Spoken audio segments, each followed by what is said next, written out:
So let's get back to the growing up process. I love this. I try to make these interviews as circular as possible, and you guys hopefully will see the art of that at the end of the show.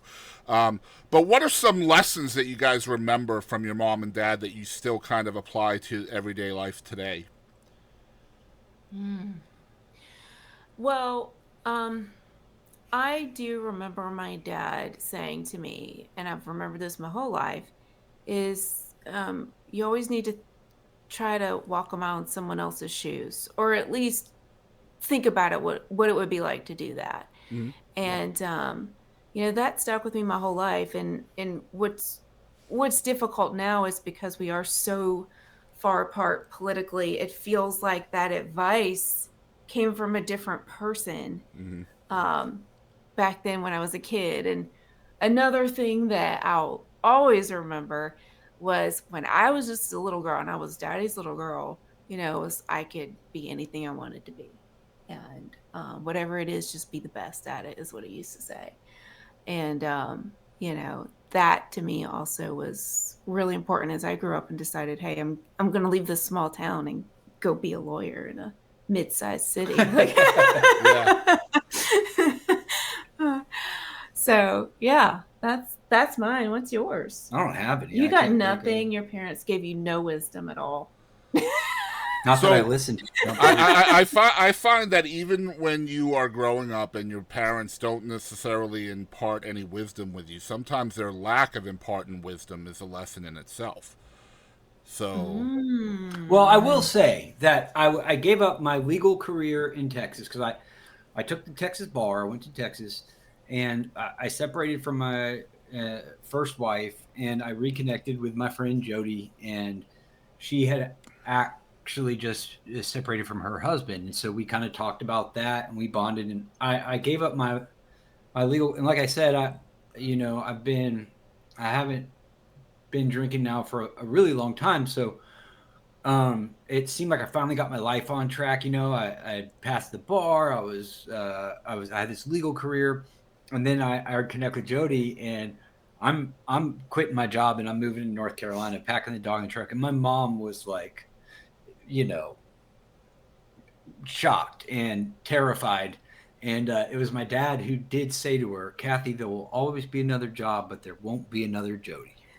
hmm, I love So that. he was our biggest fan, and we actually lost him in 2021, 2020. 2020 to Yeah, during the he pandemic. had brain cancer, and it was only 70 years old, so it was pretty hard on us. But he was our number one fan, and on his deathbed in the hospital, he refused to listen to anything but "Couldn't Be Happier" on Spotify. So, Awesome. So, yeah, I lost my dad at age 68. So, oh man, Wow. I know sorry to how it hear that. is. Yeah, 2013, he died essentially of Agent Orange exposure, Oh 30 my years god. Oh later. my God. Yeah, so, but yeah, so Well, I if know, we I were know in how that person, is.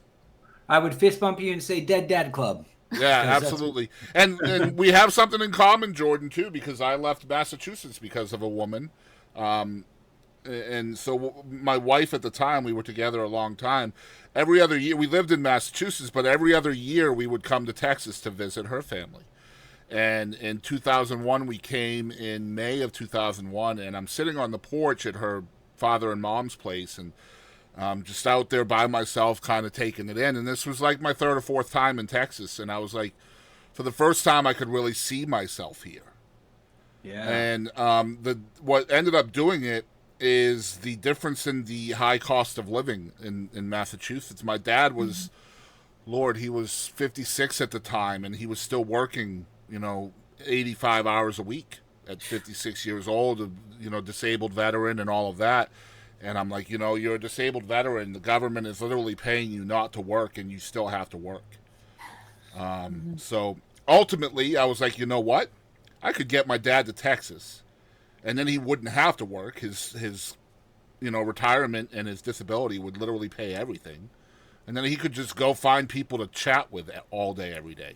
And so that's why we left. Oh man, that and the Whataburger malts. Yeah. Don't get me started on Whataburger now. Golly. Oh, So I'm okay. okay with Whataburger. It just takes forever to get anything there, man. Like Yeah, man. it's so that's part of long. the experience. You know? No, not when you get older. Like I feel like the older I get, the less I'm willing to waste time. Yeah. You know what I mean? There are times I've gone out to Whataburger and I was like, I should have just fucking gone out to eat at a sit-down restaurant. No, the first time I agree with you 100. You and your dad went because you talked about Whataburger, and I was like, okay, let's see what this is all about. So they're like, we're gonna run out and pick up Whataburger, and we'll be right back. An hour later, I know they get back to the house, and I'm like, this is fast food? What? And I don't know. I was not impressed with the mall because I have Cookout here in North Carolina, and Cookout has the best milkshakes. And these are our TikTok moments. That's what this is right here. It's the first controversial thing you've said all day. Blasphemy. That's right. You're not going to allow us back in the States. I am just like that. Like you said, you know, if it's going to take this long, I could have gone and sat down and had somebody bring me the food and bring me the condiments. Like, if I'm going to be there an hour, I should have to tip somebody, right?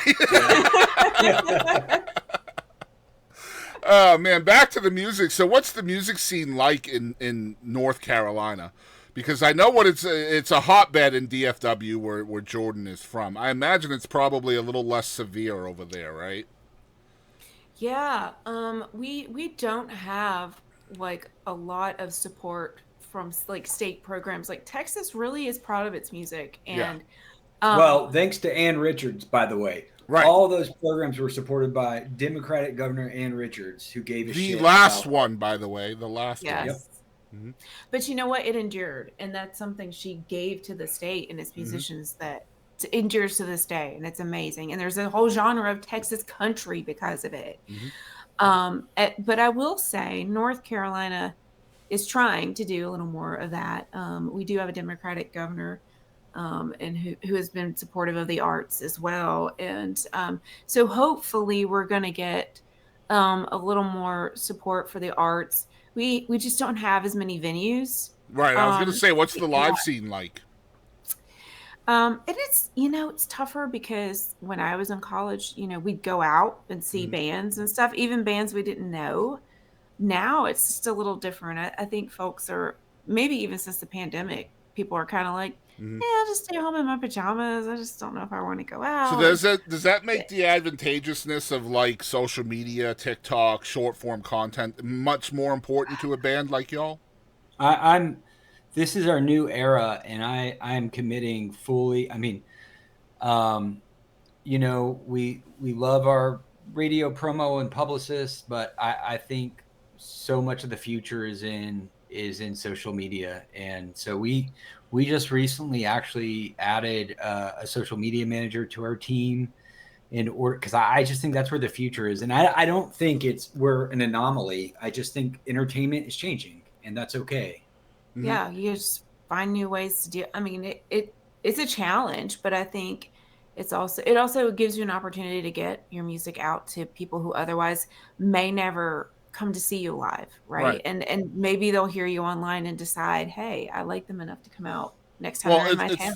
It's funny because I'm assuming it was Jordan and I that were talking through email about algorithms and TikTok and all of that stuff. And so this is really somewhere I wanted to really chat with y'all. I find it with TikTok, and especially short form content, right? The 9x16, vertical content that you see on Reels and TikTok and YouTube Shorts and everybody else that's copying it.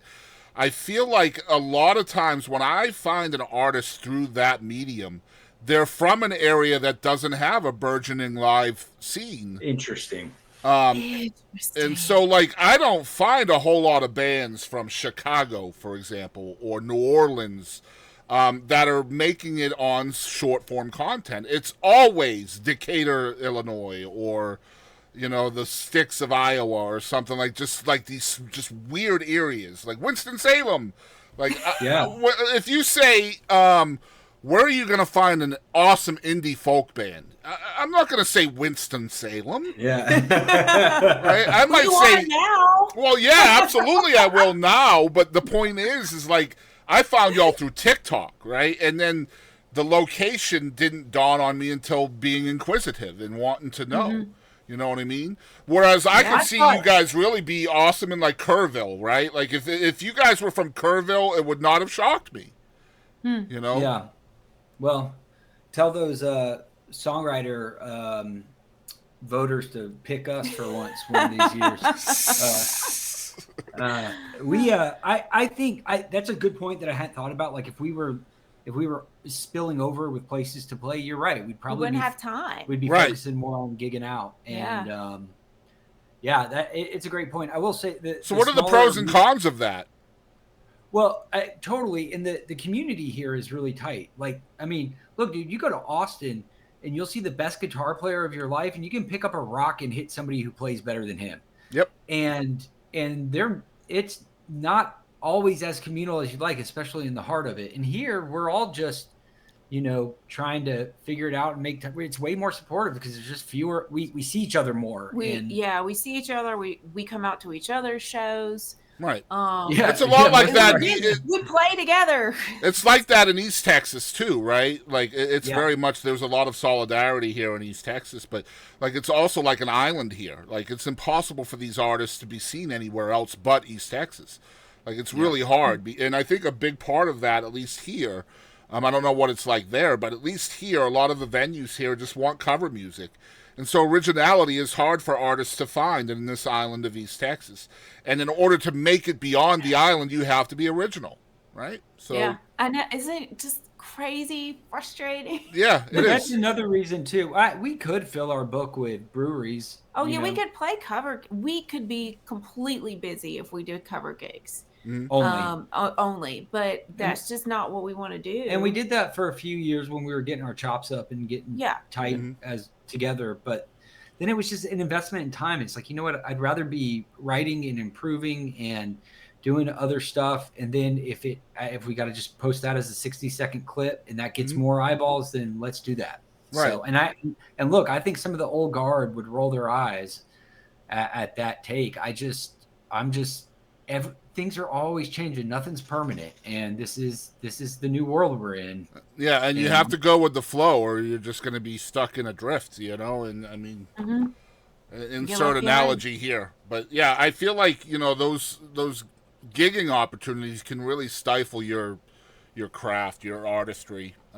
Big time. But they teach you a lot in the beginning, so I of would course. encourage all new artists to get out there and do the road work. But I would imagine one of the cons of that would be you guys don't really get to experiment on audiences very much. You guys just basically, you do your content and then you throw it out there and see what happens. Whereas, a touring artist or a gigging artist might throw that at an audience and try to get their reactions that way.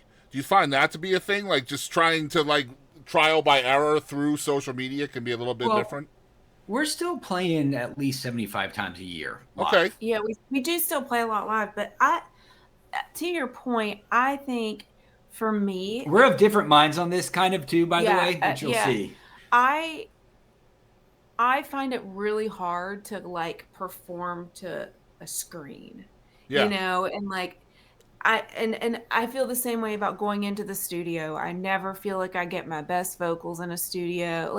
I always feel I sound and feel my best live in front of a crowd where you can kind of feed off their energy, Yeah. And so I have really struggled with the social media thing and not feeling awkward and kind of figuring it out. And Jordan's been really good. Well, you at are it. not the only one that struggles between stage work and studio work. I've seen that a million times where, an artist that really has a different dynamic on stage can't find that when they're in the studio. And it's a struggle for them. And I just think the aesthetics are different. It's just a different energy where you are. And yeah, a lot of people, I've had people where, they don't have any studio work out there.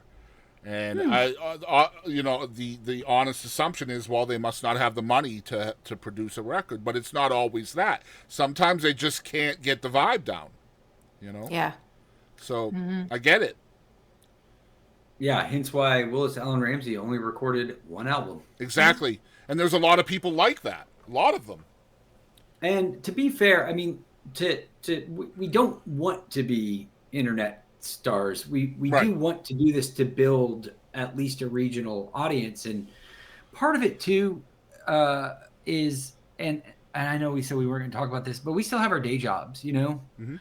and there's time issue too. Yeah, being able to tour. And we're getting old fast. So if we can reach a lot of people, you just don't have unlimited time to go off work to tour. That's called balancing adulthood with your hobby. That's what a lot of people say. That's not what I'm saying. Music is never a hobby. I don't care how much we you dabble. appreciate it. Yeah. But I know what it is. It's like trying to balance that. Well, I used to be a professional wrestler on the weekends, for example. And then the rest of the week, I'm a single dad of three kids, and I would not let my kids know what I was doing on weekends. Like, I just couldn't. But like, I would literally come home. You can see my head; it's all like brutalized. Oh my God. Yeah, but like, I would have all of that like taped up when I would come home on Monday, and my kids. Were you would a just, hero or a heel? I loved being a heel, man. Yeah. I can see it. I loved being a heel. You might remember. You remember Andy Kaufman? Oh yeah. You remember the character that he did, Tony Clifton? Yeah. So I had a character kind of like that I called Beast Mode. And so whenever I went into Beast Mode, it was basically Tony Clifton. We wrestle women. Tony Clifton would wrestle. Oh, okay. Yeah. Well, throughout the Andy South. Kaufman would wrestle women, but Tony That's Clifton correct. was a completely different character that I loved. He was just brash and get out of my face. I don't care who you are. You're stupid. Just go away. Like that kind of attitude, right? Yeah, so yeah. I brought that to my heeldom. Very And then cool. as a video game streamer, I would go into beast mode at times, and it would involve some shades and, my wife loves playing with beast mode because he treats her like shit. I said make me a sandwich, woman. Jordan, you have a beast mode. I do not. Yeah, you do. That's- Just a quick story before we get back on this. We did this game where people would donate $5 and they could pick a number between 1 and 60. And my wife bought these 60 different canned foods, and took the labels off of them and just put a number on them. Right? So then when somebody donated $5, they could pick one of the numbers, 1 through 60, and then we would put that can aside. And then at the end of the stream, whatever numbers were on my side that were donated for were put into a blender, and I had to eat it. Oh. So, like, we had, like, bamboo shoots and rigatoni and mango and all this stuff put together, right? And my wife is like a typical mom. She has a stomach like a steel trap. It, like, nothing bothers her. And she's bringing this to me, and she's gagging from the smell, right? And I'm like, I have the world's worst stomach. I'm about to puke, right? And she says, this is not going to go well for you. So I went into beast mode character, and I drank it without selling it at all. Like, it was no, like, vomit, no gag and nothing. And I'm licking it off my fingers and everything, and my wife is next to me, like, dry heaving. It was so bad. But because I was in character, I was able to no-sell it. That's That's cool. insane. Not- That's like and- you're Sasha Fierce. You know? Yeah. So I My said to same- my wife says to me all the time, she says, I don't know if I could trust you anymore after that. You can literally just go into character. Oh, man.